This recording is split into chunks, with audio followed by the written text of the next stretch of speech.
Salut à tous! Pendant la réalisation du film Conscience, on était parti à la rencontre d'Heidi Silvestre, glaciologue. Elle nous avait permis de poser les bases de notre réflexion en introduction du film, mais il nous paraissait pertinent et constructif de vous partager plus en détail nos discussions. Voilà, donc on espère que ça vous interpellera. N'hésitez pas à partager vos commentaires et surtout donc à regarder cette vidéo ou à l'écouter en podcast.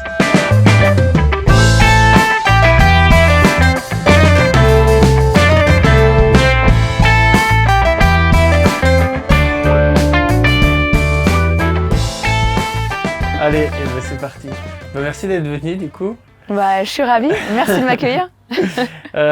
Du coup on va commencer un peu simple, un peu standard. Si tu peux te présenter, nous dire du coup qui t'es. Ça marche. Et qu'est-ce que, comme on dit dans le jargon, qu'est-ce que tu fais dans la vie? Non, quel est ton métier? Qu'est-ce qui te passionne? Ça marche, ouais. Parce que je pense que c'est la même chose. Ouais, c'est clair. Écoute, voilà. Je m'appelle Heidi, je suis haute-savoyarde, je suis née pas très loin d'ici, il y a un petit peu plus d'une trentaine d'années, et je suis glaciologue de formation. Donc j'ai un amour, une passion infinie pour la montagne, pour les glaciers. Et j'ai quitté le monde académique il n'y a pas très très longtemps, j'étais chercheuse à plein temps, et j'ai décidé maintenant d'essayer de rendre cette science accessible, finalement compréhensible, surtout au niveau des gouvernements, des preneurs et preneuses de décision. Et aussi, je bosse beaucoup avec les jeunes générations pour leur expliquer un peu ce qui se passe au niveau du climat. Ok, et tu as l'impression que du coup ça marche? Que tu arrives à faire comprendre, qu'il y a des gens qui arrivent à t'écouter entre ta place avant de chercheur à plein temps à quelqu'un en communiquant? Je te cache pas que c'est pas évident. Là, il y a vraiment une sorte de tournant qui est en train de se passer. On voit que le climat, c'est vraiment une des préoccupations principales des Français.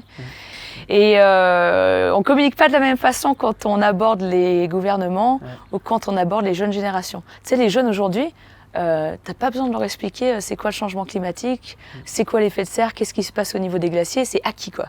Et eux, ils sont à mort dans l'action. Ils veulent vraiment bosser sur des solutions. Ils comprennent pas pourquoi on est en train de prendre 1000 ans à agir quoi. C'est qui que t'appelles les jeunes parce que je me sens bien d'un coup. Je me suis déjà sortie exclue de la catégorie immédiatement. Mais tu vois, je bosse beaucoup avec des ados, avec des collégiens. Et eux, ils sont empris d'une anxiété climatique vraiment très dure. Franchement, c'est pas facile. Que ça va être pour eux quoi. Ils comprennent que c'est pour eux et surtout, ils comprennent pas comment on s'est retrouvé dans cette situation-là, sachant que les scientifiques, ça fait plus de 50 ans, même largement plus, qu'on explique que plus on met du CO2 dans l'atmosphère, plus ça va se réchauffer, plus les conséquences elles vont être terribles. Et donc les jeunes, eux, ils sont vraiment à fond dans l'action. Ils sont déjà en train de mettre en place des solutions, mais franchement, c'est pas à eux de subir toutes les conséquences de ce que les autres générations ont émises. Et quand on s'adresse au gouvernement, franchement, ils sont hyper choqués par ce qu'on leur explique. Et comme si ça tombait de... Voilà, comme si c'était la première fois qu'ils l'entendaient. Et derrière ça, ils vont pas agir ou pas assez rapidement. Ils vont faire des petits pas. Et puis, il n'y en a pas besoin de petits pas aujourd'hui, quoi. Il faut que ça aille plus vite. Est-ce que tu peux nous définir c'est quoi le réchauffement climatique quand même? Écoute, c'est un point de départ hyper important. C'est quoi ce changement climatique, ce dérèglement climatique? En fait, c'est relativement simple. Ce qui se passe en ce moment, c'est que les activités humaines brûlent énormément d'énergie fossile. Donc les énergies fossiles, c'est quoi? C'est le pétrole, ce qu'on appelle le gaz naturel. On brûle aussi le bois, qui n'est pas forcément une énergie fossile. Pas forcément... Je vais reprendre le bois qui n'est pas forcément une énergie renouvelable. Et en fait, dès qu'on brûle des énergies fossiles, ça émet des gaz à effet de serre. Ces gaz à effet de serre, tu les connais, c'est le CO2, le méthane, il y en a plein d'autres. Ils sont présents naturellement dans l'atmosphère. Et c'est important d'en avoir, mais quand on a trop de gaz à effet de serre dans l'atmosphère, on se retrouve dans une situation un peu compliquée. C'est-à-dire que tout le rayonnement solaire qu'on reçoit sur Terre va réchauffer la planète. Il y a une partie de ces chaleurs qui va s'échapper vers l'espace. Mais plus tu mets de gaz à effet de serre, plus tu empêches cette chaleur de la planète de s'échapper. Et ainsi, plus tu captures de cette chaleur sur Terre. Et ce qui se passe aujourd'hui, c'est ça. On a de plus en plus de gaz à effet de serre dans l'atmosphère. Cet effet de serre devient un peu trop efficace et donc les températures augmentent. Et là, tu vois, depuis les années 1880, qu'on prend un peu comme une période de référence, donc c'est ce qu'on appelle l'ère pré-industrielle. Là, on a gagné 1 à 1,1 degré Ce qui peut paraître pas beaucoup, mais les conséquences sont déjà majeures, quoi. Mais à l'échelle mondiale, 1,1. À l'échelle mondiale, ouais, exactement. Là, je te parle vraiment de la moyenne partout sur Terre, ouais. On sait que ça varie plus au pôle, en montagne, la nuit. Ouais. Enfin, partout, en fait, les températures sont plus extrêmes. Et dans les Alpes, on a déjà dépassé combien? Bah, c'est le double dans les Alpes. Donc on a déjà dépassé les 2 degrés. Et c'est tout à fait juste ce que tu dis, c'est que en fait, c'est pas complètement homogène, ce dérèglement climatique. Vraiment, dans la grosse moyenne, ça se réchauffe. Il y a vraiment des zones qui se réchauffent très rapidement. Tu le disais, voilà, les régions polaires et les régions de montagne. Et c'est surtout, en fait, les régions où il y a de la neige et de la glace. Ouais. Parce que ce qui se passe, c'est que ces surfaces blanches sur Terre, elles ont un rôle super important à jouer. C'est que quand tu as, je sais pas, le Groenland, quand tu as de la banquise, quand tu as nos beaux glaciers des Alpes, eh ben, ils vont réfléchir une partie des rayons du soleil vers l'espace. Donc ça nous permet de ne pas emmagasiner trop de chaleur. Mais finalement, ces surfaces blanches, donc toute cette neige et toute cette glace, elles subissent de plein fouet l'augmentation des températures. Donc tu as de moins en moins de surfaces blanches sur Terre. À la place de ces surfaces blanches, tu as quoi? Des roches ou de l'océan, des surfaces sombres. Et ces surfaces sombres, elles absorbent le rayonnement solaire de façon beaucoup plus rapide. Donc ce qui se passe, c'est que finalement, on perd ces miroirs naturels, ces surfaces blanches. Et ainsi, les régions polaires et les surfaces de neige et de glace en montagne se réduisent et ça se réchauffe beaucoup plus rapidement. Et malheureusement, ces conséquences, elles sont en train de devenir de plus en plus intenses, vraiment de s'accélérer. Un des trucs qu'on observe assez facilement dans les Alpes, c'est les glaciers, et ça me parle beaucoup, mais c'est vrai que tous nos glaciers des Alpes sont en train de se réduire très rapidement, année après année. Le manteau neigeux est aussi complètement perturbé, où il neige de plus en plus haut finalement en altitude. Et on a aussi un peu de permafrost dans les Alpes. Tu sais, ce permafrost, c'est comme le ciment qui maintient nos montagnes ensemble. Et quand ce ciment commence à dégeler, et ben, tu vois, on a des éboulements un peu partout. Et finalement, tout ce que je te dis qui touche la neige et la glace, et ben, ça crée plein de conséquences pour nous. Okay. Donc ce qu'on observe, c'est qu'on a moins en moins d'eau qui vient des glaciers. Cette eau, elle sert, on a de l'hydroélectricité, elle sert pour l'agriculture, c'est l'eau potable aussi. C'est de l'eau qui va dans les rivières, qui sert aussi à refroidir les centrales nucléaires, par exemple, le long du Rhône, tu vois. Et évidemment, tu sais ça mieux que moi, mais toutes les activités de sport d'hiver, quoi, qui sont directement impactées par ça. Donc tu vois, on n'a pas besoin d'aller dans les régions polaires pour subir les conséquences du dérèglement climatique. Quoi, là, on est en plein dedans dans les Alpes. Ouais, mais c'est vrai nous, on a perdu quasiment 2 mois de saison d'hiver. Maintenant, au niveau de l'activité, c'est énorme. C'est énorme. Ouais. Et puis c'est sûr que je connais pas EDF, mais je pense qu'ils ont perdu ils ont des bonnes variations. Ouais, c'est sûr. Sur Chamonix, ils ont des gros problèmes, ils sont obligés de tout le temps redécaler les captages, etc. Ouais, c'est exactement ça. Ouais, le captage sous la mer de glace, où il y a celui sous Argentière aussi. Et ouais, ces pauvres glaciers, ils sont en train de disparaître très vite. Là, vraiment, tu vois, on parle de disparition des glaciers. On parle pas de, ils vont continuer à fondre. En fait, tout s'accélère tellement qu'on est déjà en train d'évoquer quand est-ce qu'il n'y aura plus du tout de glaciers dans les Alpes. Est-ce que c'est quand? Ouais, c'est ça qui est... je trouve que c'est horrible d'en parler. C'est pas une année, c'est le facteur d'échelle. Je sais que... Bah écoute, c'est assez simple. Donc là, on est à plus 1,1 degré. On sait que si on dépasse les 2 degrés, d'ici la fin du siècle, on perd plus de 80% des glaciers dans les Alpes. Okay. Et 2 degrés, voilà, là on est en train de courir dans cette direction-là, quoi. C'est pas comme si on était en train de ralentir ce qui était en train de se passer. Pas du tout. Là, tout est en train de s'accélérer. Nos émissions de gaz à effet de serre, les emballements climatiques. Et donc là, si on respecte pas l'accord de Paris, donc qui est cette échelle des 2 degrés, et ben on parle véritablement de pratiquement tous les glaciers des Alpes. Attends, j'attends un petit peu. Transmission de pensée. Donc si on dépasse les 2 degrés, c'est vraiment la majeure partie des glaciers des Alpes qui seront plus là, quoi. Ok. Et du coup, l'accord de Paris, c'est quoi? Ouais, c'est vrai que l'accord de Paris, c'est un truc dont on parle beaucoup dans mon boulot parce que c'est finalement donc un accord qui a été je vais reprendre depuis le début, qui était à Paris, c'est ça. En fait, quelqu'un a signé, mais... Alors, c'est suite à la COP 21 qui a eu lieu en 2015 à Paris. Okay. La COP, c'est Conférence internationale sur le climat, ça a lieu une fois par an. Et en 2015, il y a 196 pays qui se sont mis d'accord pour agir contre le dérèglement climatique. Et l'objectif, c'était de tous se mettre d'accord pour faire en sorte, c'est pas facile, de garder cette augmentation de température sous la barre des 2 degrés. Et si vraiment on se remonte les manches, 1,5 degrés. Donc c'est fou, c'est un truc que 196 chefs d'État, du coup, ont signé en 2015. Ouais. Donc il y a 6 ans, et aujourd'hui ça n'a pas bougé et on court toujours dans le mauvais sens.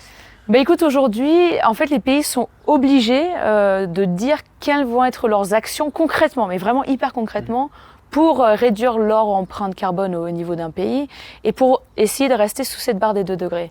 Mais là, ce qu'on voit en fait, c'est que les pays essaient de trouver des astuces finalement pour prendre des points de comparaison, des pourcentages de réduction qui sont vraiment très travaillés pour faire le moins d'efforts possible. Okay. Et malheureusement, on n'y est pas. Le compte n'y est pas du tout. Il y a d'autres pays qui font des annonces super. Mais quand on regarde concrètement ce qui se passe sur le terrain, pareil, on n'y est pas du tout. Parce que ces 2 degrés, c'est avant 2030, c'est ça? Alors 2 degrés, c'est d'ici la fin du siècle, mais en fait, les 1,5 degrés et les 1,5 degrés, on risque d'y être dans 5 ans, et les 2 degrés, pas longtemps après. Donc pour en fait rester sous la barre des 2 degrés, ce qu'il faut faire aujourd'hui, et c'est pas facile, mais c'est diviser par 2 nos émissions de gaz à effet de serre d'ici 2030. Et d'ici 2050, d'ici le milieu du siècle, avoir une sorte d'empreinte carbone neutre, être carbone neutral. Okay. Et t'imagines les efforts, on parle de 2030 quand même, pour diviser en 2 nos émissions de gaz à effet de serre. Dans 8 ans. Et là, on devrait réduire de 6 à 7% par an. Là, on est à quelques pourcents à peine, on est peut-être à 1 ou 2 au niveau global. Depuis quand on connaît ce réchauffement climatique? Depuis quand on sait que c'est à cause de l'homme? Depuis quand il y a des scientifiques qui tirent la sonnette d'alarme? Les politiques, elles sont au courant. Est-ce que tu peux nous retracer quelque chose là-dessus? Ouais, en fait, ça donne un peu le vertige quand tu te rends compte depuis combien de temps est-ce qu'on est au courant entre la relation température et CO2 et depuis quand est-ce qu'on sait que l'homme finalement est à la source de tout ça. Les relations physiques, mathématiques, ça fait pratiquement une centaine d'années qu'on est au courant que plus tu bombardes de gaz à effet de serre dans l'atmosphère, plus la température va augmenter. Ça, c'est vraiment des relations physiques très très anciennes. Et après, quelques décennies plus tard, dans les années 40-50, on a su que finalement, quand on voyait l'industrialisation qui s'accélérait, il y en a qui ont commencé à se poser cette question en disant mais attends, on est en train de jeter de plus en plus de CO2 dans l'atmosphère, qu'est-ce qui risque de se passer? C'est très clair que les températures vont augmenter. Après, par-dessus ça, il y a différents organismes qui ont été créés, notamment le GIEC, qui a à peu près une trentaine d'années. Et l'objectif du GIEC, c'est justement d'étudier ce dérèglement climatique et de voir quelle est la part de l'humain là-dedans et quelles seraient les conséquences sur l'homme d'un dérèglement climatique. Et aujourd'hui, on en est capable. Ça fait pas très longtemps que le GIEC est sûr à 100%, il y a vraiment un consensus total de la communauté scientifique, que ce qui se passe aujourd'hui, que l'augmentation de CO2 qu'on est en train de mesurer est directement liée aux activités humaines. Et ça fait maintenant 3 millions d'années, tu te rends compte, c'est quand même abyssal, 3 millions d'années qu'on n'a pas eu autant de CO2 dans l'atmosphère. Ouais. Homo sapiens sapiens s'est développé sur Terre quand il y a toujours eu des glaciers. Okay. C'est quand même dingue. T'imagines, toute notre civilisation s'est développée à partir du moment où il y a eu des glaciers sur Terre. Et là, on est en train de se retrouver dans une période où on risque de faire disparaître tous ces glaciers. Ils ont toujours eu des périodes où ils grossissaient et ils reculaient. Mais là, on n'a jamais vu une débâcle aussi rapide. Aussi vite. Ouais, c'est sûr. Le problème, c'est la vitesse. Ouais, et puis tu vois, avant, ça prenait des siècles, quoi, largement plus, des millénaires ou des dizaines de milliers d'années. Mais là, on n'a jamais vu ça. Et on n'a jamais vu ça dans les Alpes, on n'a jamais vu ça dans l'Arctique ou l'Antarctique, et ça va très vite, ouais. Donc on risque de se faire disparaître l'Homo sapiens. Donc sapiens en fait, on rentre dans quelque chose qu'on ne connaît pas, quoi. Là, franchement, on est dans l'inconnu total et à voir jusqu'où ça pourra aller. Ouais. Et ce que le GIEC fait maintenant que c'est acquis, voilà, on sait quelle est la source du problème, on regarde comment on fait pour s'adapter à ce qui se passe et surtout comment on fait pour limiter les dégâts. Parce que là, on est en train de courir vraiment avec de l'élan dans la mauvaise direction. Pour quantifier, du coup, tout à l'heure, tu nous parlais donc, de réduire donc, 50% de nos émissions d'ici 2030. Est-ce que tu peux nous dire à l'heure actuelle donc, combien un Français émet et à combien il faut qu'on passe? Oui, ça c'est assez difficile quand on voit en fait le gap, quoi, l'écart entre là où il faut être et là où on est aujourd'hui. Parmi les derniers chiffres que j'ai vus, alors ça évolue, mais on est autour de... C'est les ordres de grandeur. Ordre de grandeur, on est facilement autour de 11 tonnes de CO2 par Français moyen par an. Certains plus que d'autres. Moi, je sais qu'en tant que scientifique, parfois, c'est bien supérieur à ça, malheureusement, parce qu'on voyage beaucoup. Et il faudrait être autour de 2 tonnes de CO2 par personne par an. Et en fait, ça, un moyen de comprendre ce que ça implique, c'est d'aller calculer ton empreinte carbone sur Internet. Ouais. Et ça, je le recommande à tout le monde. Mais je peux dire, moi, ça m'a pris vachement de temps à oser regarder mon empreinte carbone dans les yeux. Parce que quand j'étais chercheuse, je partais d'une expédition à une autre, je prenais l'avion 40 à 50 fois par an, c'est quand même assez dingue. Et quand j'ai réalisé à quel point mon empreinte carbone était terrible, je me suis dit, non, mais là c'est bon, là je peux plus me mentir et c'est vraiment le moment d'agir. Et en fait, l'avantage de calculer ton empreinte carbone, c'est que tu trouves en fait, quel secteur est-ce que tu peux améliorer? Et moi, très clairement, c'était le transport. Ouais. Mais tu te trouves, tu dis, là, ça peut être ma nourriture, ça peut être mes vêtements que j'achète, ça peut être mes transports. Et là, voilà, tu n'as plus d'excuses, quoi. Il faut vraiment que tu trouves un petit secteur sur lequel tu peux agir, mais il faut le faire, ouais. Tu nous parles des 1 degré, des 2 degrés, mais du coup, c'est cool. L'hiver, au lieu de faire 0, il va faire 2 degrés. Est-ce que tu peux nous faire un truc sur ce facteur d'échelle là des 2? Mais c'est vrai que quand on parle de 1 degré ou 2 degrés, ça paraît minuscule, quoi. Ça paraît vraiment minime.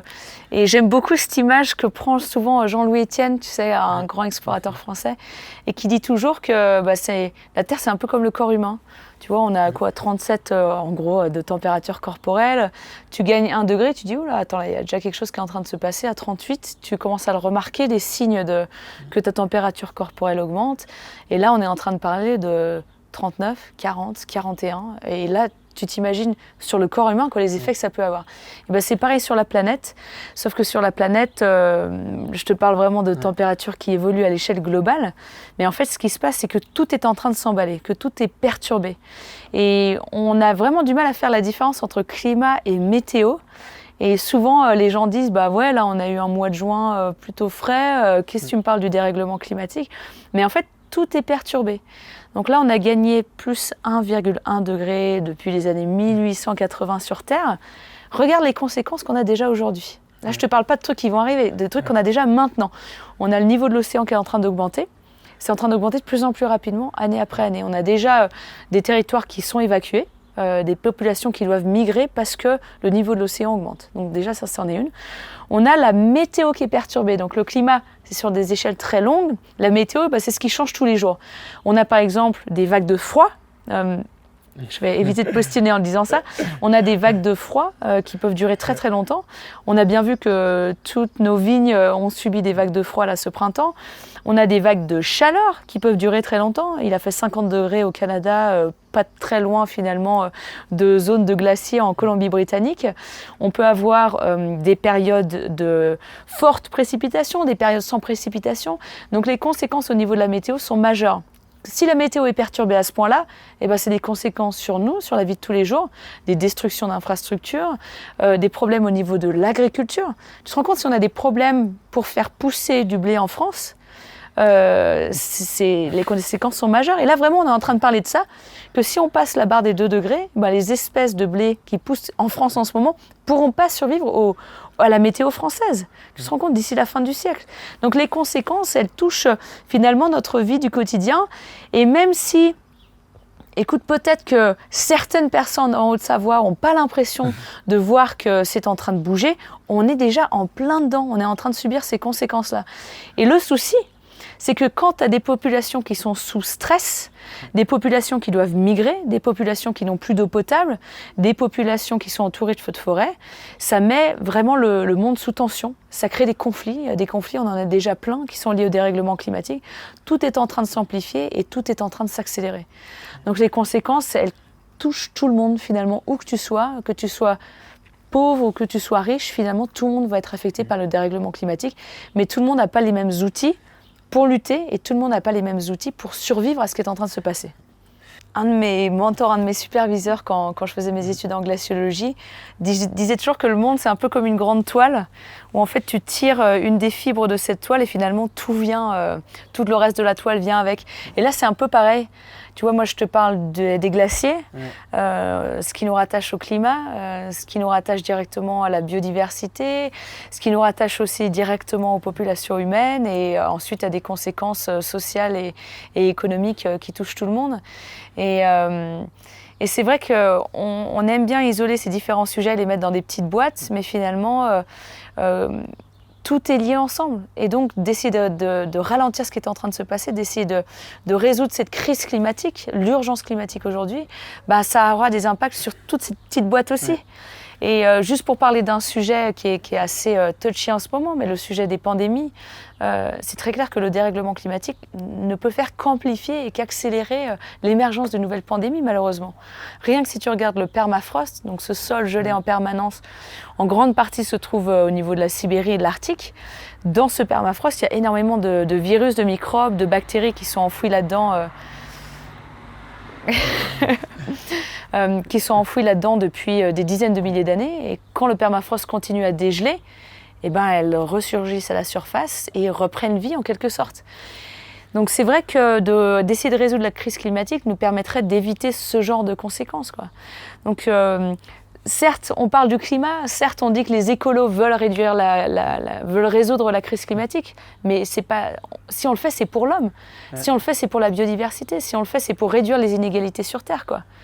Donc c'est pas une vision tout noir ou tout blanc, mais tout est lié. Donc il faut absolument réduire la source du problème aujourd'hui, c'est notre relation avec la nature et le fait qu'on surconsomme, qu'on surproduit et on dépasse largement les limites que la Terre peut tolérer.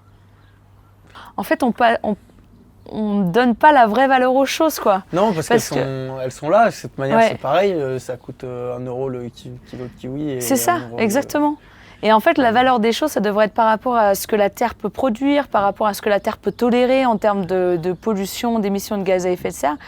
Et finalement, de voir que ça coûte moins cher de prendre l'avion pour aller à Paris que de prendre le train, ou des choses comme ça, tu vois, qui n'ont aucun sens aujourd'hui. Ouais. Et en fait, notre modèle économique, il a complètement oublié les réalités physiques.